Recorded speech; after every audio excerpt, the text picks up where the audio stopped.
Hi skiers, I'm Jeff from SkiEssentials.com. We're here today to do another 2019 ski review. This time it's a Rossignol. This is the Rossignol Experience 94 Ti, which we're going to focus on today.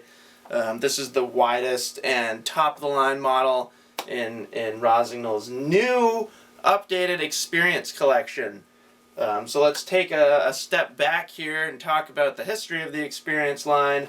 The Rossignol Experience collection, this is the 2018 88, that's the 2018 100 over on the far end there.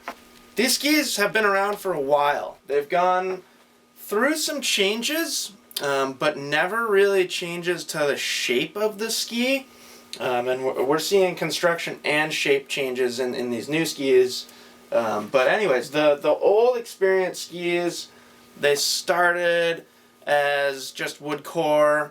I'm really racking my memory here, but just wood core. I didn't think they didn't have any air tip to start.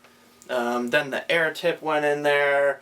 Then they gave it carbon alloy matrix, which we've talked about quite a bit. You can kind of get more details on what carbon alloy matrix is in some of our other reviews. Sky 7 reviews, Soul 7 reviews, older Experience 88 reviews, all that stuff we talked about carbon alloy matrix. We're not going to go too in depth with it today. It is still in these new skis. But anyways, that's the history of a brief history of the Experience collection. So some updates to construction through the years, but no significant upgrades to shape. And that is totally changed for 2019. So we're going to have another Experience 88 review. We're going to keep these separately, although they are fairly similar skis, use the same construction. So this is the new Experience 94 Ti. And I think let's start with shape, because I think shape is probably the most obvious difference when you're just looking at these skis on the wall. So I think there's an argument here which ski this is more appropriate to compare to, the 88 or the 100 over there. Because this 88 is similar length, we're going to compare it to that, even though the width is pretty much right in between. So first thing you noticed, or first thing that I noticed, way more early taper in the tail. So these previous Experience skis used what they called extended side cut. So the widest point of the ski is basically right there. The new Experience models, and it carries through the whole line, much more early taper in the tip.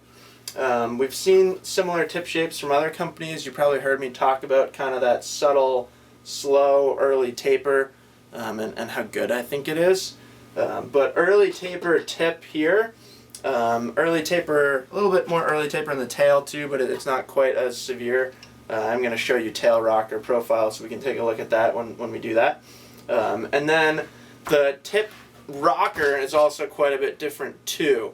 So much longer rise out of the Experience 94 or any of the new Experience skis.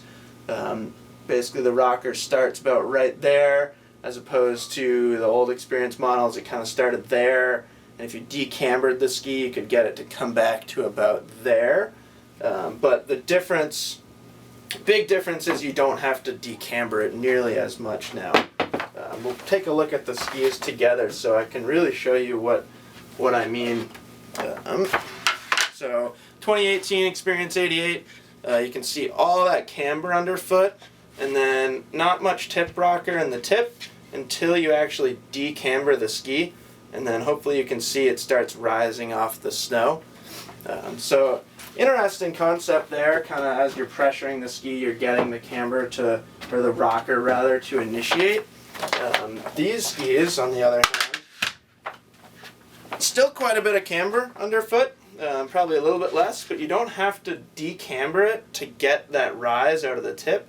If you do, it does go a little longer, but it's not nearly as drastic as the Experience 88, or the older version of the Experience 88.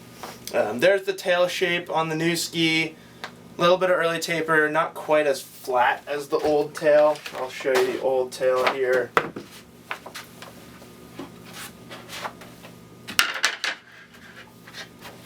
So tail shape more similar between the two models than tip shape, but there is some difference there. There is a little bit more rocker in it, and it does have a little bit more early taper.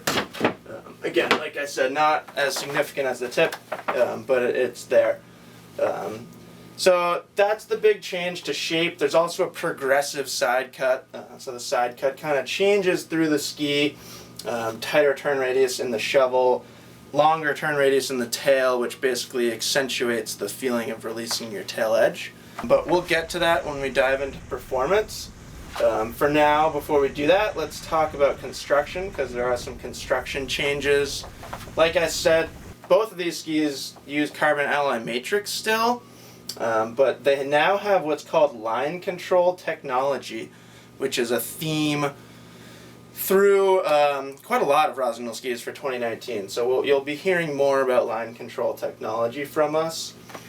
Basically what it is, you probably can't see on the video. I'm going to do a close-up so you can kind of see a better close-up image of it. But there's this raised portion right down the middle of the ski, and what that is actually a vertically laminated sheet of metal that's through the core. So it's basically designed to stop counterflexing, give the ski kind of a better connection to the snow rather. It doesn't. The ski's not going to want to bounce and kind of jump around. It stays pretty calm and quiet, and lighter than a full sheet of metal, so to speak. So pretty cool technology. They use some different materials throughout different skis with that line control technology. So they have a lot of different cores for their new skis. This is kind of the top of the line core.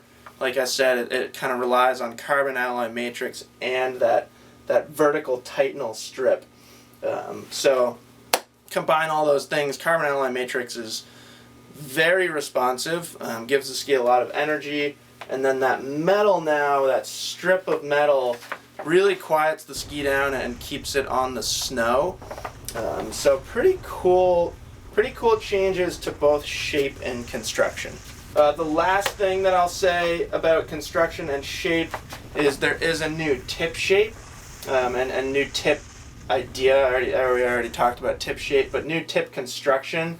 This is the VAS air tip, which to me is obviously inspired by the Sky 7 tip. There's some reinforcements running through the tip.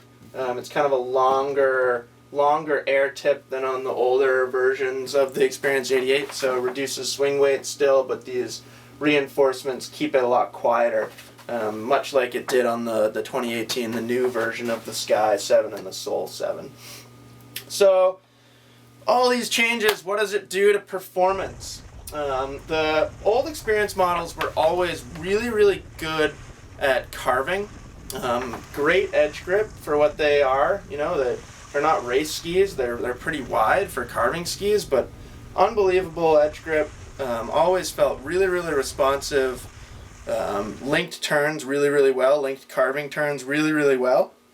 And I think, if anything, the downside to those skis is that they had so much of an emphasis on carving that it made them a little bit challenging to make different turn shapes on.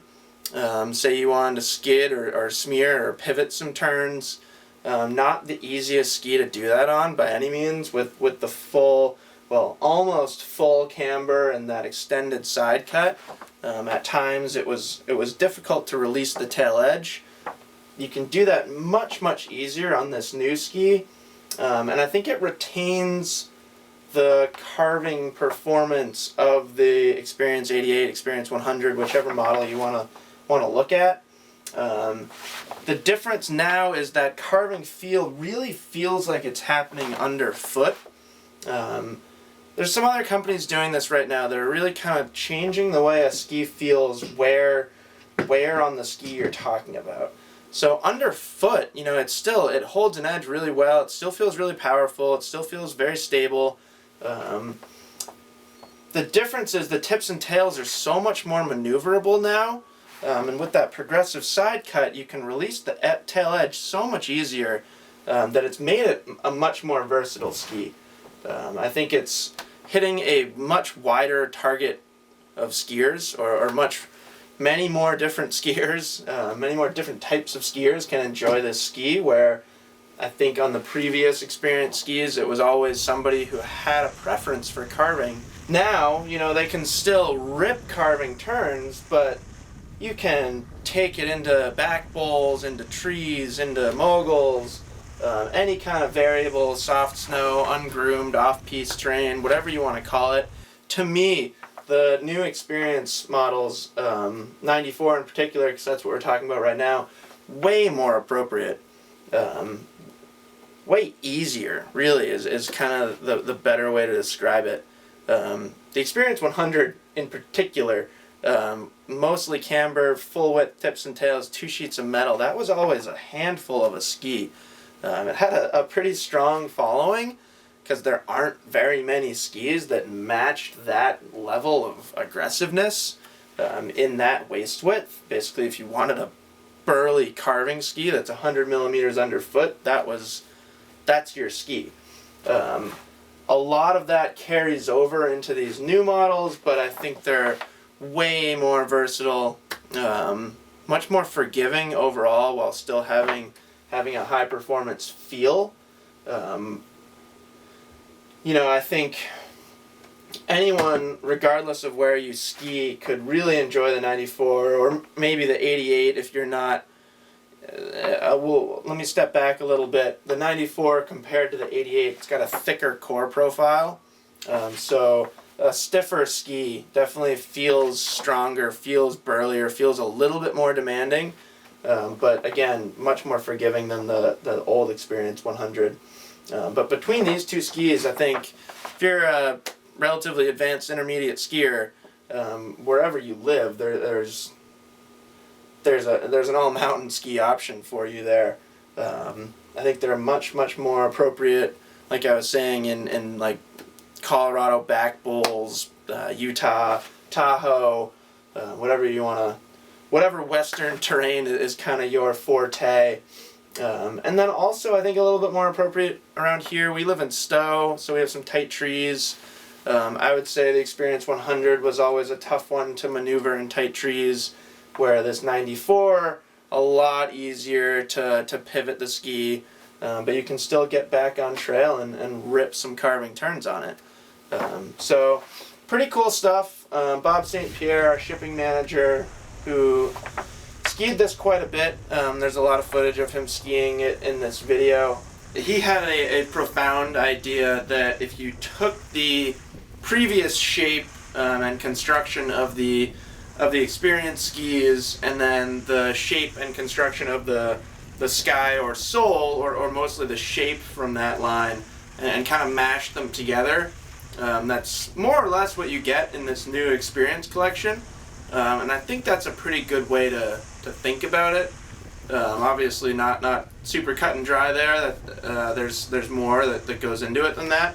But that's a good way in your mind to kind of conceptualize what's going on here.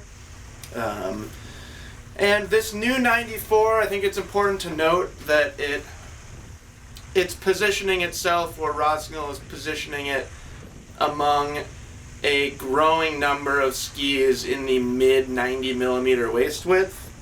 So yeah, if you have any questions about where the 94 falls in that line, or in that category of skis, definitely let us know, and happy to talk more about it. We will, at some point before the 2019 ski season, we will be doing a comparison of 2019 all-mountain skis, and you can bet that the 94 will be in there, possibly the 88 as well, one of those two skis, or both, depending on how we kind of break up those categories. Both skis will be in our 2019 ski test for sure. The results of that will come out in the summer. So yeah, exciting stuff here from Rossignol. Definitely some significant changes, as I'm sure you can see. And we will continue skiing them and testing them, and if our opinions change, we will let you know. But I don't think they will, because thus far we've been very impressed with these new skis. Thank you. See you guys on the slopes.